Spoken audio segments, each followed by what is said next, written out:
అందరికీ నమస్కారాలు। ఈ రోజు గౌరవనీయులు ఆంధ్రప్రదేశ్ రాష్ట్ర మాజీ ముఖ్యమంత్రి వర్యులు కుప్పం నియోజకవర్గ ఆశా జ్యోతి శ్రీ నారా చంద్రబాబు నాయుడు గారి ఆదేశాల మేరకు కుప్పం నియోజకవర్గంలో ఆగస్టు 4వ తేదీ యువ సైకిల్ యాత్ర భాగంగా రామకుప్పం, శాంతిపురం, కుప్పం మున్సిపాలిటీ, కుప్పం మండలాలు పూర్తి చేసుకుని ఈ రోజే గుడిపల్లి మండలానికి అడుగుపెట్టడం। దాంట్లో భాగంగా ఈరోజు మార్నింగ్ 10 గంటలకు బెగ్గలపల్లి గ్రామ పంచాయతీలో బ్రహ్మాండంగా తెలుగుదేశం పార్టీ నియోజకవర్గ నాయకులు అదేవిధంగా గ్రామ పంచాయతీ తెలుగుదేశం పార్టీ కార్యకర్తలు, అభిమానులు, ముఖ్యంగా మహిళా సోదరుమణులు, అదేవిధంగా యువత బ్రహ్మాండంగా ఈ యొక్క కార్యక్రమాన్ని జయప్రదం చేశారు। దాంట్లో భాగంగా ఈరోజు ఈ రాష్ట్రంలో 4 సంవత్సరాల 6 నెలల్లో అనేక విధాలుగా ప్రజల్ని అభ్యంతరాలు చేస్తున్న సందర్భంలో యువత గ్రామాలకెళ్లి ప్రజలకు జరుగుతున్న అన్యాయాల్ని తెలియజేయాలనే ఉద్దేశంతో ఈరోజు ఈ కార్యక్రమాన్ని చేపట్టడం జరిగింది। దీంట్లో భాగంగా ఈ ప్రభుత్వం వచ్చిన నుండి అనేక విధ్వంసాలు, కేసులు, అన్యాయాలు, అక్రమాలు జరుగుతున్నాయి తప్ప పేద ప్రజలకు ఎక్కడ అభివృద్ధి కానీ సంక్షేమం కానీ జరిగే పరిస్థితి లేదు। కాబట్టి దయచేసి ఈ కార్యక్రమాన్ని గుడిపల్లి మండలంలో ఇంకా 3 రోజులు, రేపు ఎల్లుండి శుక్రవారం వరకు కూడా కార్యక్రమాన్ని విజయవంతం చేస్తాం। దీంట్లో భాగంగా నారా చంద్రబాబు నాయుడు గారు ఈ నియోజకవర్గానికి 35 సంవత్సరాలుగా అనేక సేవలు అందించిన మాట ఒకసారి ఈ నియోజకవర్గ ప్రజలు గుర్తుంచుకోవాల్సిన అవసరం ఉంది। నేను ఒకటే ఈ వైఎస్ఆర్ కాంగ్రెస్ పార్టీ నాయకులకు హెచ్చరిస్తున్నాను, చంద్రబాబు నాయుడు గారు అనే వ్యక్తి భూమిపైన ఉన్నంత వరకు ఏ యొక్క శక్తి వచ్చినా కూడా చంద్రబాబు నాయుడు గారిని ఆపలేరనే విషయాన్ని కూడా ఈ వైఎస్ఆర్ పార్టీ నాయకులకు నేను డిమాండ్ చేస్తున్నాను। ముఖ్యంగా పెద్దిరెడ్డి రామచంద్రరెడ్డి అయినా, లేకుంటే జగన్మోహన్ రెడ్డి అయినా, ఈ నియోజకవర్గ ఇన్ఛార్జ్ ఎమ్మెల్సీ భరత్ అయినా, లేకుంటే ఇంకొకరైనా కూడా చంద్రబాబు నాయుడు గారిని ఆశీర్వదించడానికి కుప్పం నియోజక ప్రజలు, ముఖ్యంగా గుడిపల్లి మండల ప్రజానికం సిద్ధంగా ఉన్నారు।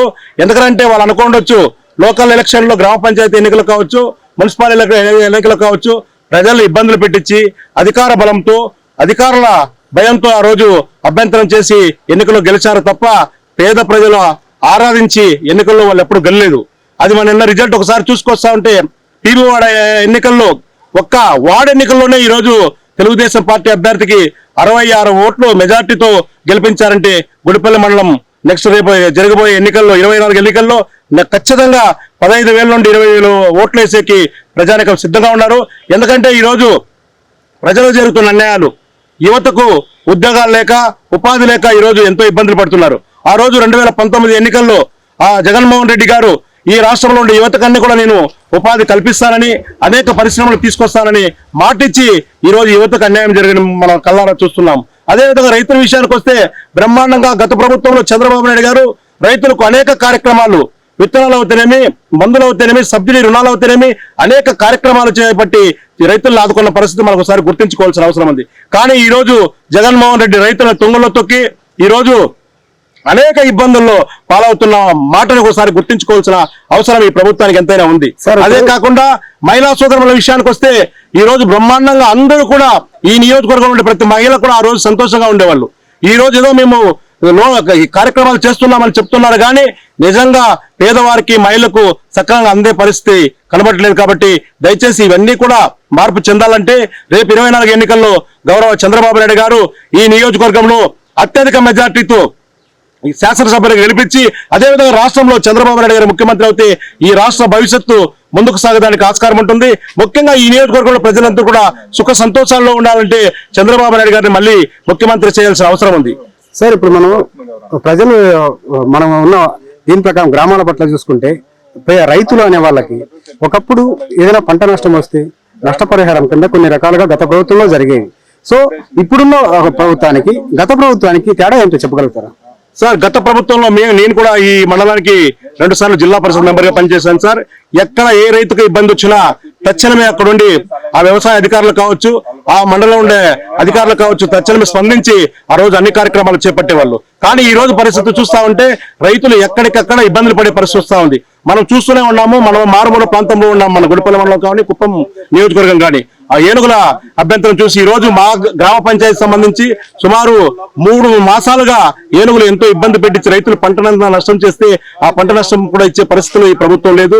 అదేవిధంగా ఈ రోజు తీసుకుంటే ఈ వైఎస్ఆర్ కాంగ్రెస్ పార్టీ ప్రభుత్వం రైతు భరోసా అనే కేంద్రాలు ఏర్పాటు చేశారు, రంగులు కొట్టారు, ఆఫీసులు పెట్టారు, అధికారులు పెట్టారు తప్ప ఆ ఆచరణలో మాత్రము అది వెనుకబడిన మాట ఒకసారి ఈ ప్రజానికి మనతో కూడా గుర్తించుకోవాల్సిన అవసరం ఉంది.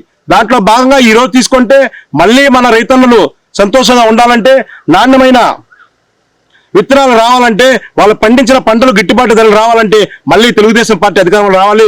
చంద్రబాబు నాయుడు గారు అధికారంలోకి వస్తేనే రైతులు సుఖ సంతోషాలతో ఉంటారు, రైతుల ఆనందాన్ని కళ్ళారా చూస్తారనే విషయాన్ని కూడా ఈ నియోజకవర్గ రైతులు కూడా ఆలోచించే పరిస్థితులు ఈ రోజు కనిపిస్తా ఉంది. సార్, అభివృద్ధి పరంగా చూసుకుంటే మన కుప్పం దీని ప్రకారం చూసుకుంటే ఎక్కడైనా ఈ 4 సంవత్సరాల పరిధిలో అభివృద్ధి అనేది ఎక్కడ ఎంతవరకు వచ్చి మీకు కూడా తెలిసి ఉంటుంది, ఎక్కడ ఏం జరిగిందని చెప్పగలుగుతారా?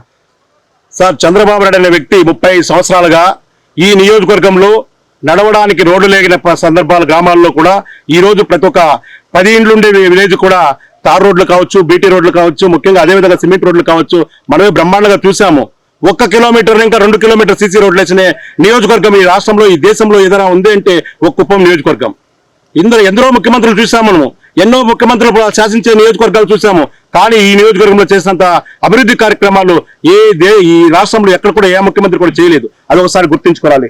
ముఖ్యంగా ఈ రోజు ఈ వైఎస్ఆర్ కాంగ్రెస్ పార్టీ నాయకులు చెప్తున్నారు, మేము ఈ 4 సంవత్సరాలుగా అభివృద్ధి కార్యక్రమాలు చేస్తాం, మేము కట్టిన బిల్డింగ్లకు రంగులు కొట్టారు తప్ప, మేము వేసిన బోర్లకు మోటార్ రీవైండింగ్ చేశారు తప్ప ఇంకొక అభివృద్ధి చేయలేదు.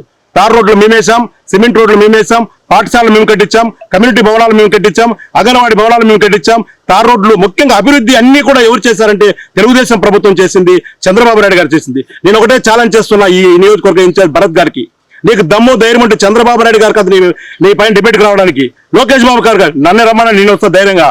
మేము అభివృద్ధిలో ముందున్నామా లేకుంటే నువ్వు అభివృద్ధిలో ముందు ఉన్నామా నిరూపించుకోవడానికి నాతో నువ్వు చర్చకు రావడానికి సిద్ధంగా ఉండావా అని ఈ సందర్భంగా నేను డిమాండ్ చేస్తున్నాను. ఒకసారి బాధేస్తా ఉంది నియోజకవర్గంలో చంద్రబాబు నాయుడు అనే వ్యక్తి ఆనాడు ఈ వైఎస్ఆర్సీపీ మా నాయకులు చేస్తున్న దౌర్జన్యాలు చేసింటే ఈ రోజు ఈ నియోజకవర్గంలో ఈ వైఎస్ఆర్ కాంగ్రెస్ పార్టీ అనేది ఉండేదే కాదు అనే విషయాన్ని కూడా ఒకసారి ఈ వైఎస్ఆర్సీపీ నాయకులు గుర్తించుకోవాల్సిన అవసరం ఉంది. ఎందుకంటే ఆ రోజు ఒక సాంప్రదాయబద్ధంగా ఒక పద్ధతి ప్రకారం మనం ఫాలో కావాలని మాకందరికి కూడా చంద్రబాబు నాయుడు గారు ఆదేశించారు తప్ప వీళ్ళు చేసినట్లు మాకు ఆ రోజు ఆదేశించింటే ఈ కార్యక్రమాలు మేము చేపట్టింటే ఈ నియోజకవర్గంలో ఒక వైఎస్ఆర్సీపీ కార్యకర్త కూడా ఉండేవాళ్ళం కాదు. కాబట్టి దయచేసి ఇక్కడైనా ఇంకా ఎలక్షన్ 6 నెలలు ఉంటుంది కాబట్టి దయచేసి ఒక పద్ధతి ప్రకారం ఫాలో అవుతే ఈ ప్రజలు మిమ్మల్ని ఆశీర్వదిస్తారు, ముఖ్యంగా మీకు కూడా గౌరవం నిలబడుతుందనే విషయాన్ని కూడా ఈ వైఎస్ఆర్ కాంగ్రెస్ పార్టీ నాయకులు తెలుసుకోవాల్సిన సందర్భం ఉంది. దాంట్లో భాగంగా ఈ రోజు నిజంగా తెలుసుకుంటే చంద్రబాబు నాయుడు గారు అనే వ్యక్తి ఈ నియోజకవర్గంలో లేకుంటే ఈ నియోజకవర్గంలో యువత కావచ్చు, ముఖ్యంగా రైతులు కావచ్చు, మహిళలు కావచ్చు ఎంత ఇబ్బందులు పడే పరిస్థితి ఉందో ఒకసారి కూడా మనం అందరూ కూడా ఆలోచించుకోవాల్సిన అవసరం ఉంది. ఎందుకంటే ఒక సిద్ధాంతాన్ని నేర్పించారు మనకి, ఒక పద్ధతి ప్రకారం నడవాలి, ఇలాంటి నడిస్తేనే మనకి ఒక సమాజంలో గుర్తింపు ఉంది అని సమాజాన్ని నేర్పించిన వ్యక్తి చంద్రబాబు నాయుడు గారు. కానీ ఈ 4.5 సంవత్సరంలో ఎక్కడ చూసినా అక్రమాలు, అన్యాయాలు, కేసులు, ఈ అన్నదమ్ముల తగాదాలు, గ్రామాలకు తగాదాలు ఇది జరుగుతుందే తప్ప ఇంకోటి నియోజకవర్గంలో జరిగే పరిస్థితి లేదు. కాబట్టి దయచేసి ఇకనైనా మీరు మంచి ఆలోచనతో ముందుకు పోతే ప్రజలు మిమ్మల్ని ఆశీర్వదిస్తారు, లేకుంటే మిమ్మల్ని చీకొట్టే రోజులు దగ్గరలో ఉంది. మీరు అనుకోండొచ్చు కానీ ఏమో అధికారంలో ఉంది, అధికారులు మాకు సహకరిస్తున్నారు, పోలీసులు మాకు అండగా ఉన్నారు, మేము రేపు ఎన్నికల్లో చంద్రబాబు నాయుడు గారిని ఇబ్బంది పెడతామని.